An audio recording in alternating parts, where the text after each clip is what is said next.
Okay, it says again, Alav Shalom. We spoke yesterday about Avram. He took the Musar from his daughter Miriam, and he got remarried to Yocheved.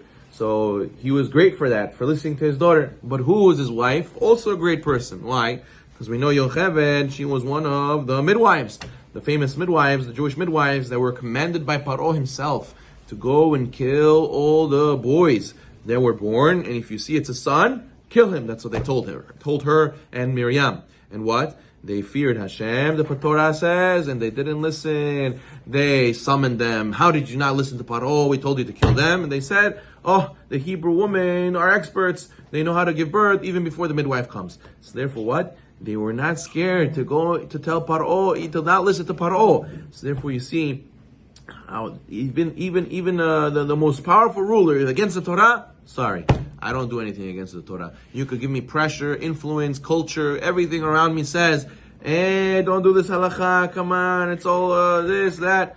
They said, no, we stay for even if it means the ruler, the government's out for me. Like people who were in Sayuz, and people who were by authorities, they would put you in jail, it's against the law. Nonetheless, they were ironclad, and they said, doesn't matter. I'm going to go and I'm going to do the right thing. I fear Hashem. I don't fear anybody else. That's what Yetziat Mitzrayim is also supposed to remind us. Girat Shamayim, we have to fear who? A person says, Rabbi, I need to work on my Yirat Shamayim. He says, why do you fear the government you're scared of? You'll never go on a red light, right? Even if nobody's looking. 2 o'clock in the morning, you won't go on a red light. Why? You have fear of the police. You have fear of the consequences. You have fear. So you know what it means to have fear. That type of fear, you should have fear of against doing halakha. Moshe Feinstein, Alav Hashem, used to say, he used to see a person praying Amidah, he would never pass in front of him. Even if he was by the door, he would wait till the guy's finished. Why? Because he had a fear of the halakha. For him, halakha was real. What does this mean?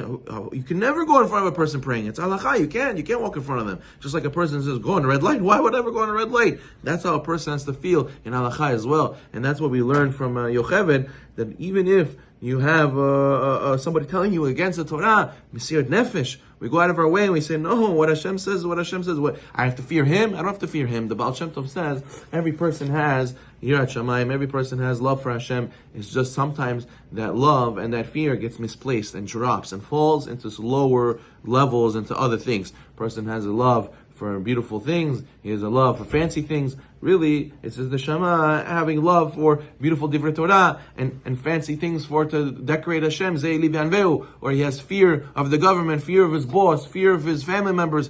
That fear is really stemming from the fear he's supposed to have for Hashem. It just fell to these lower places. Why should we be scared of these people? You shouldn't be scared of them. At the end of the day, who's going to decide if you get damaged from them or not, hurt by them or not? HaKadosh Baruch Hu. So you should only really fear HaKadosh Baruch Hu. As the Baal Shem Tov, his father, before he passed away, he asked my son on my deathbed, I'm asking you one thing, all your life, only fear one person. Fear HaKadosh Baruch Hu. That's it. That's the only person you have to fear. Everything else is going to fall into place. And from this, it helped him a lot to be strong for the word of Hashem and to become closer to HaKadosh Baruch Hu. Because a lot of times, we're nervous for certain laws in business. We're nervous for certain conduct with family members. We're very nervous to be able to be good with the government.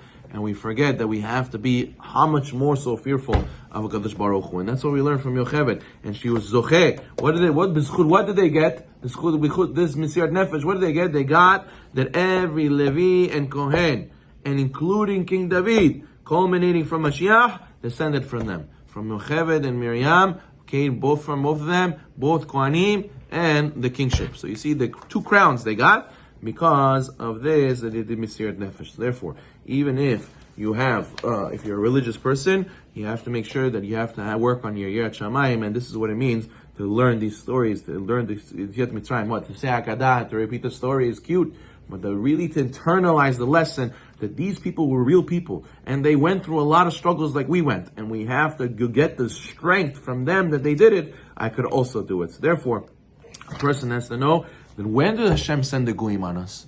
The sages tell us when you don't make Kiddush Hashem, the Goyim make Havdala. If you're not strong as a Jew, to stick to being a Jew, no matter what's going on around you, that's when Hashem sends the Goyim to remind us, oh, you're a Jew, don't forget, I'm going to make you suffer because you're a Jew. Many times they tell us, the Germans, the Arabs, the Goyim, they don't care, you're this type of Jew, that type of Jew, you're a Jew. And it's a big lesson a lot of times. Yivrei, a lot of lessons we learn from them. So therefore, a person has to prevent. You don't want war, you don't want goyim to after us.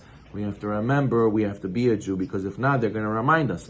Therefore, the whole world is waiting for this Kiddush Hashem, that we have to get up and say, no matter what it is, I'm going to do what's right, and that brings tremendous name of Hashem into the world. Shimon ben Shetach, I'm sorry, with the Shimon ben Shetach, he bought a donkey, and on the donkey they found a diamond. He says, I bought a donkey, I didn't buy a diamond, send it back. The second the Arab saw how honest this Jew was, he made a Kiddush Hashem, he blessed Hashem right away. But the problem is, if we try to act like them, then Chaz Shalom, they're going to show us you're supposed to be the people of Hashem. So we should be zocheh to be able to have Mesirat Nefesh like Miriam and Yocheved. We should be able to have fear of Hashem. Like we fear the government, we fear HaKadosh Baruch Hu more, and b'schut this, all the goyim will not have to ever remind us of anything. Rather, we'll have the Geulah. Amen.